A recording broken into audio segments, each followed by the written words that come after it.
So first we have Chris Tucker. He is the chairman of the AGS, and he's going to be talking about his book, A Planet of a Billion People. 3 billion people.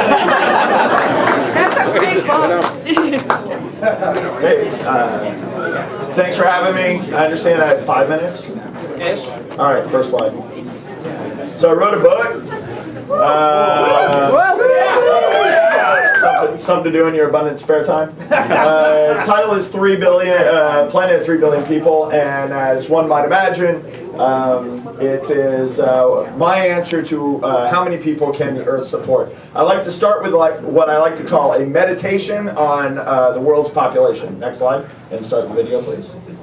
So, 100,000 years ago, humanity has been around for about 1.2 million years, 200,000 years, depending on how you like to think about Homo sapiens. And for that first 100,000 years, we stayed about below 10 million people. One of the smaller species on Earth, if you want to think about it that way. But when you get to, I grew up in the South, when you get to the birth of Jesus, somewhere between 10,000 BCE and the birth of Jesus, we got to from 10 million to about 170 million people. And that's because of things like agriculture and urbanization at that point, villages. And, you'd like to think that things changed a lot, but it really didn't. 100 years, 200 years, 300 years, 400 years, 500 years. Virtually flat. Actually, you probably saw it go down a little bit there. I'm sorry, you see it going down a little bit. Right, and this is world history. You can see, right, we were heavy in Asia. Asia was early with the plow. It was early in organizing an administrative state that made agriculture an organized thing that was super productive, and it helped them grow their population. And much of the rest of the world, right, you didn't have a huge human footprint. And human footprint is something you'll hear me talk about a lot.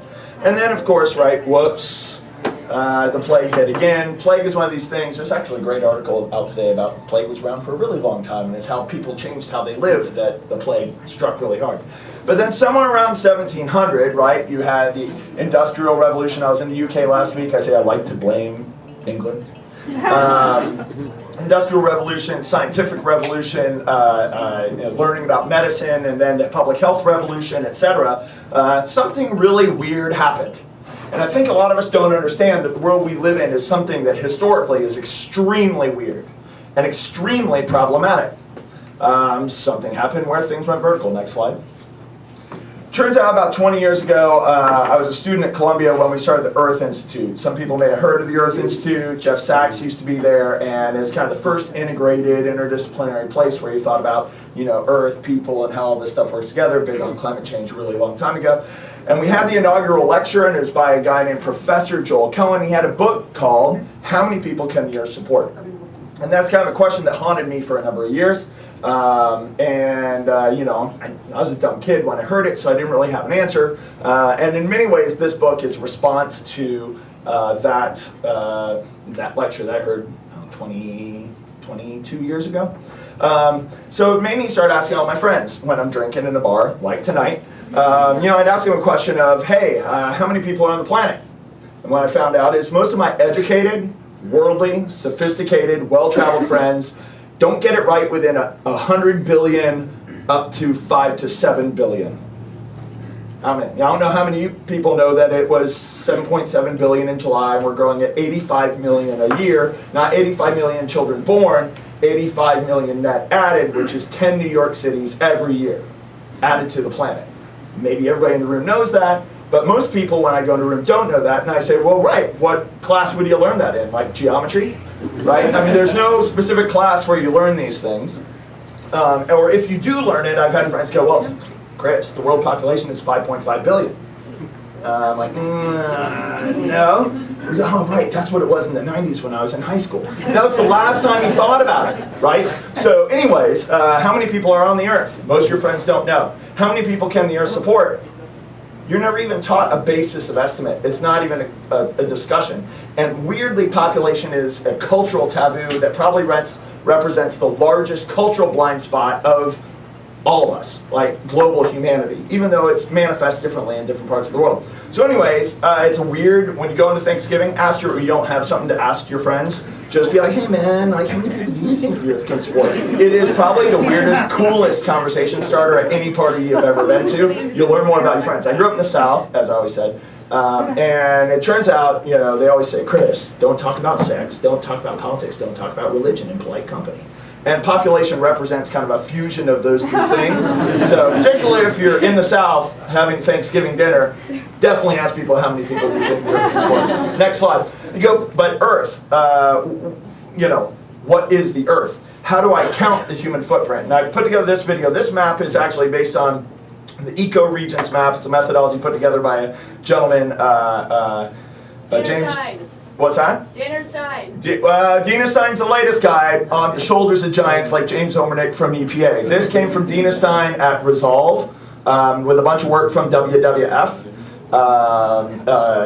Over 20 years, this is the 2017 data set. What I'd like to point out is each of these are unique ecosystems with names. I grew up just north of the Everglades. There is only one Everglades, right? You can say, oh, you know, there's other places kind of like it, but there aren't, in terms of a unique constellation of animals, plants, how the water flows, et cetera, et cetera, et cetera. And when the human footprint deletes those ecosystem resources, they're deleted forever. It's done. So thanks for that little video. So I'd like to point out that there's this thing called a human footprint. How many people have ever thought about their carbon footprint? Please raise your hand. Right. That is only one small piece of the human footprint. And when we talk about climate, which I hope all of you talk about climate. Yesterday was the first time that 11,000 scientists actually came out and linked population to climate, which is baffling. People have been shitting all over me for years when I talk about this stuff. But yesterday, 11,000 people agreed with me. Next. So there's this thing called the human footprint, and I just like to do this. I did a really basic thing. I took 5 layers, 6 layers, and it's really hard to see up here. The red is density of human population, urbanization if you want to say that. The lines are just the biggest roads, right? The primary highways. Because if I did all the roads, you open street mappers know that at this scale, this map would be black, right? And we all know we're lying with maps at different scales because Marc Montmagnier taught us that and how to lie with maps. But that's all I can do here. With the black stretches, that is intensive agricultural development. That is, you have deleted from the earth the historic wildernesses that were there. From that previous map, can you go back up? Go back up. Yeah. That one, go back. That one, okay? All of that black is deleted, those historical ecosystem resources that were there. The purple ones, can you see the purple?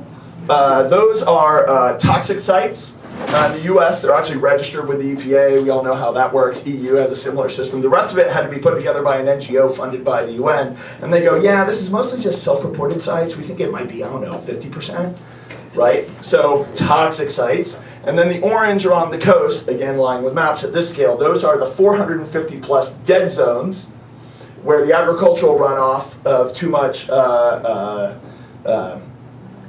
agricultural runoff has created dead zones where no aquatic life can live, which with that plus ocean acidification leads to about 10% of the global oceans. Whoops. So it turns out the human footprint is much larger than the carbon footprint. And talking to the climate people about that until yesterday turned out to be like, don't want to hear it. So anyways, I have a book. I only have 5 minutes to talk. Feel free to buy it if you like. It's on Amazon. It's grossly overpriced. I apologize. You could also just agree with me and tweet that shit out.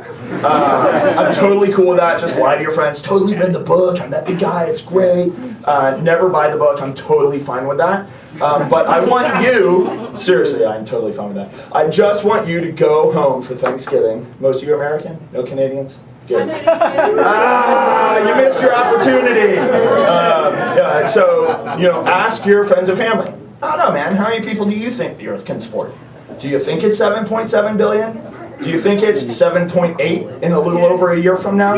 Do you think it's 7.9? What I find is, first, when you realize your family members don't know how many people are on the planet, and second, when you realize they have no basis for estimate for even thinking about how many people the Earth can support, ask them the third question.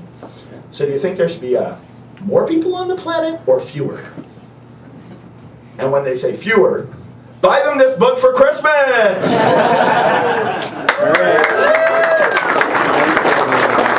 Thank you so much. Do we have one question maybe?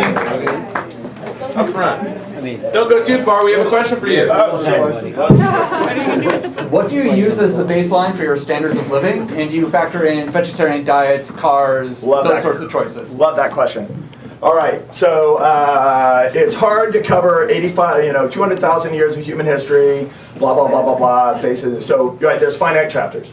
So chapter 8, how to calculate the maximum carrying capacity of the planet. I deal with 5 different methodologies, starting with Holdren, right, which is Obama's science advisor. I did work with Ehrlich, who did the population bomb. They did an energy-based assessment, which I kind of dismantle politely. I actually kind of agree with their answer, but not their methodology. I worked my way down to more and more geographically based analysis, and the next to last, or second to last one, anybody ever heard of Mathis Wackernagel? Best fucking name ever. Mathis Wackernagel is a guy in Oakland. He has a place called the Global Footprint Network, and he has worked on this for decades. And he's Swiss, so he had this great article, frankly, that I used as a trope, saying, what if everyone was Swiss? And so he's come up with GDP, read the book. It's a complicated methodology. You can go to his website for free, how about that? And check out his methodology. He calculates for each country what the overall ecological footprint is, and it's primarily based on carbon, not on all those other footprint, constituent parts of the footprint that I laid out. And he has a great article saying, what if we were all Swiss? So it turns out, would anybody really suffer if you lived in Switzerland? Anybody here? No. But it turns out they have a much lower footprint than we do. So I thought it would be unfair to be like, what if the whole world lived like Americans? Because it's unclear that I want to live like an American, right? But living as Swiss, it turns out the number is pretty much lower, right?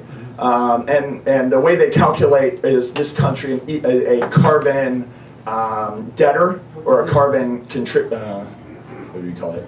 Well, you know what I mean. Lower than current or lower than 3 billion? So if you take his math just on Swiss, it's in my book, I want to say it's lower than 2 billion. Okay. And in the context of this will get all the way up to 9, if we're lucky, we'll bend it at 9, right? And then you have to work your way back down. So you have all of that persistent accumulating wastes that we have already accumulated, like 5 giant continent-sized ocean gyres.